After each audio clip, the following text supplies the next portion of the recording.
There is a particular kind of darkness found at sea. On land, darkness is interrupted by familiar things: a window glowing in the distance, the outline of a road, perhaps the faint shape of a neighboring house. But far from shore, on a moonless night, the darkness can feel almost complete. The sea and sky seem to become one vast black space. There are no roads to follow, no landmarks to recognize, and beneath the surface, hidden by the water, may be rocks, reefs, and shifting sandbanks. For thousands of years, sailors entering that darkness searched the horizon for one reassuring sight: a light. Welcome to Big Steve's Quiet Curiosity, a place for interesting stories told slowly. Tonight, we're exploring the quiet history of lighthouses and the people who kept their lights burning. Long before there were stone towers with rotating lenses, people used the simplest signal available to them: fire. Ancient coastal communities lit fires on hills, cliffs, and raised platforms. From a distance, these flames could help sailors recognize a harbor or warn them that dangerous land was near. These early beacons were imperfect.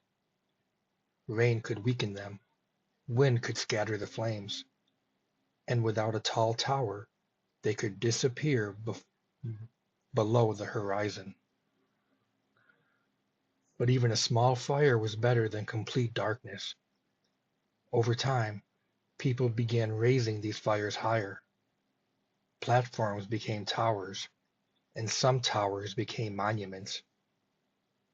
The most famous of these early structures was the Pharos of Alexandria. Built in Egypt more than 2,000 years ago, the Pharos stood near the entrance to Alexandria's harbor. Its exact appearance is still debated, but ancient accounts describe an enormous tower visible far out at sea. During the day, the building itself served as a landmark. At night, a fire burned near its summit.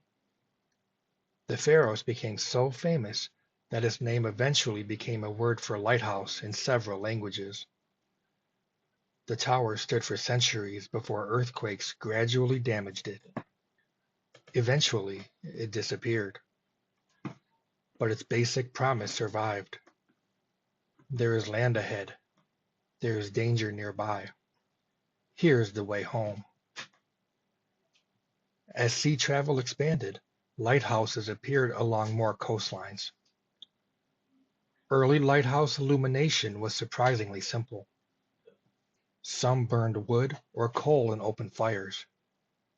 Later lights used oil lamps, sometimes surrounded by polished metal reflectors intended to send more light toward the sea. But these systems demanded constant attention. A flame could shrink without warning. Smoke and soot clouded the glass.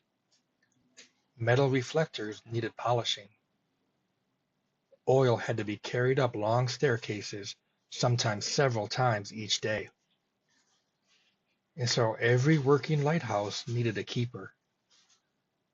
We often imagine the lighthouse keeper as a solitary figure standing dramatically against a storm. The reality was less romantic and much more demanding. A keeper's day often began before sunrise.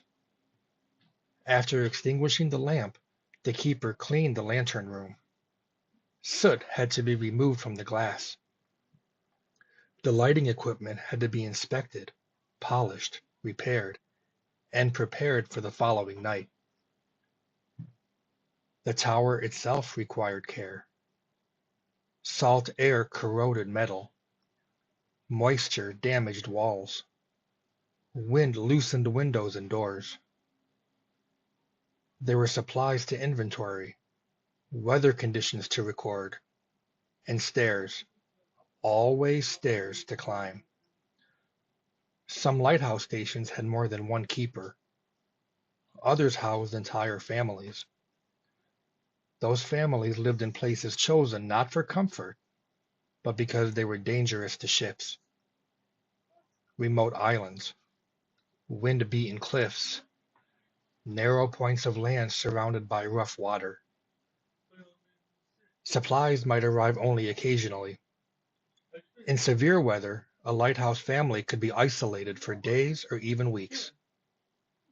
Yet, every evening, regardless of cold, exhaustion, or loneliness, the light had to be ready. Ships beyond the horizon were depending on it. Then, during the early 19th century, a French physicist named Augustin Jean Fresnel transferred the lighthouse. His invention was both practical and beautiful. The Fresnel lens used carefully arranged rings of glass prisms. These prisms gathered light that would normally scatter in many directions and bent it into a concentrated beam. A large Fresnel lens can resemble a glass beehive or a jewel made for a giant. Some stood taller than a person. Their polished glass sections were mounted inside intricate brass frames, and even a relatively modest flame placed at the center could produce a powerful beam. The new lenses allowed lighthouse lights to be seen much farther out to sea. They also helped solve another problem. Sailors needed to know not only that they were approaching a lighthouse, but which lighthouse they were seeing. If every tower displayed the same steady light, one could easily be mistaken for another. Rotating lenses made it possible to create distinctive patterns. One light might flash every 5 seconds. Another might produce 2 quick flashes followed by a long darkness. Another might shine steadily or display a particular color. Each pattern became a lighthouse's signature, almost like a name written in light. Mariners could consult their charts, watch the sequence, and determine their position. A flash, a pause, 2 flashes, a longer pause. Out in the darkness, the lighthouse was speaking.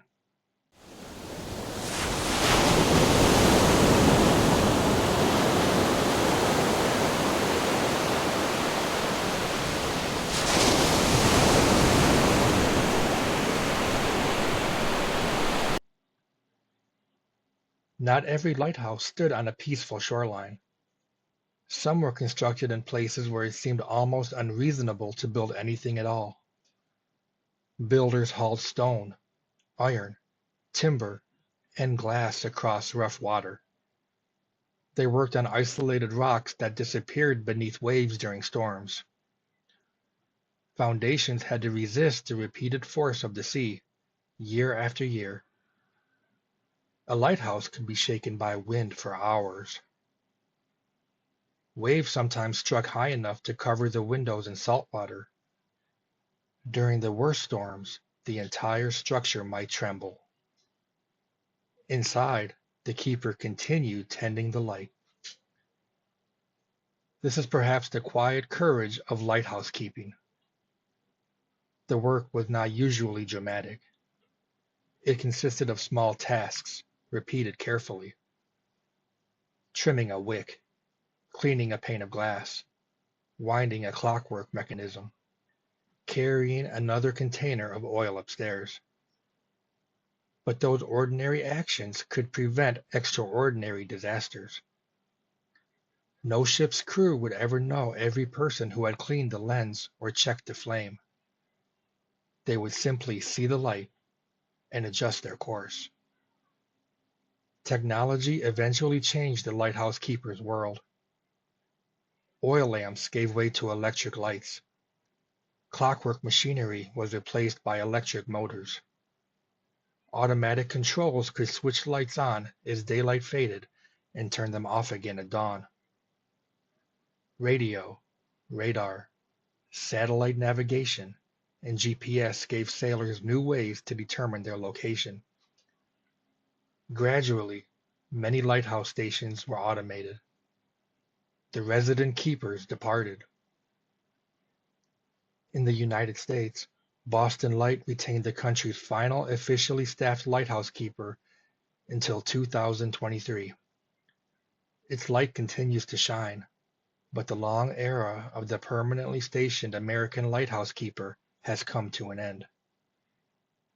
Many historic towers remain active navigational aids. Others have become museums, parks, private homes, or silent landmarks.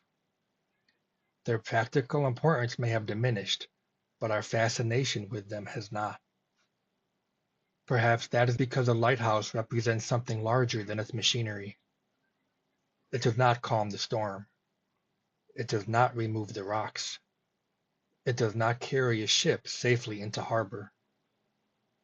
It simply stands at the boundary between safety and danger and offers the same message night after night.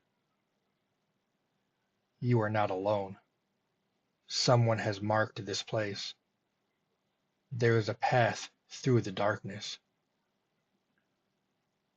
Tonight, automated lights continue to sweep across coastlines around the world.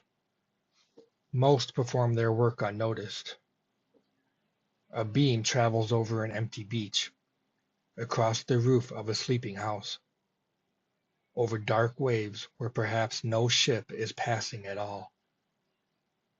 Then it disappears, and a few seconds later it returns. The keeper may be gone, the old oil lamp may be gone, but the light continues its patient journey around the horizon, just as it has for generations. Thank you for spending these quiet minutes with me.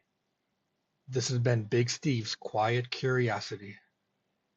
If you'd like another gentle story, you're welcome to subscribe. Until next time, stay curious and rest well.